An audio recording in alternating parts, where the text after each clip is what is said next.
السلام عليكم، ان شاء الله تكونوا بخير وبارك الله لنا ولكم في رمضان. كيما على بالكم شياطين الانس راهم دايرين حالة في الجزائر، في القنوات، برامج، سهرات، حفلات، جابوا الرباعة تاع التيك توك المهم يضيعوا لك الفرصة هذه اللي هي فرصة واحدة في السنة. رمضان يجي مرة كل عام، يا ما ناس كانوا عايشين معنا العام اللي فات، العام هذا مكاش، الله يرحم المسلمين. وبما أن رمضان شهر تاع جهاد، وبما أن مزاحمة أهل الباطل واجب على كل مسلم وعلى مسلمة، راح ندير واحد الحملة اللي هي روح تصلي.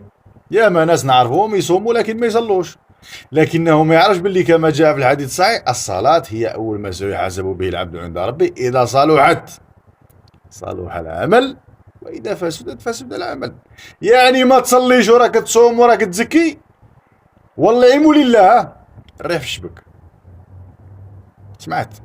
إذن كما قال النبي عليه الصلاة والسلام لعلي رضي الله عنه: لأن يهدي الله بك رجلا خير لك من حمر النعم. دير انت إنسان تعرفه ولا وحدة تعرفيها صايمة وما تصليش، ولا صايم وما يصليش، ديره هدف في هذا رمضان باش تقنعه بالصلاة باش يبدا يصلي وتديه يصلي معك.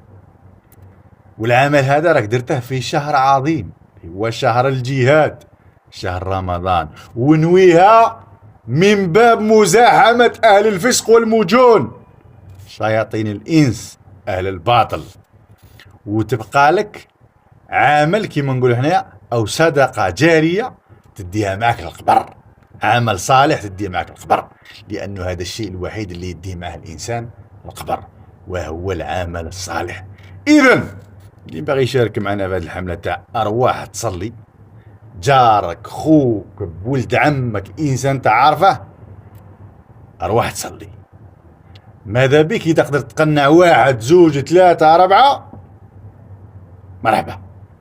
المهم الجزائر تصلي في هذا رمضان، الجزائر في هذا رمضان ما تتبعش التافهة، ما تروحش للسهرات تاع الاختلاط. الجزائر في هذا رمضان تصلي بإذن الله، ولهذا نعلن انطلاق حملة أرواح تصلي. السلام عليكم.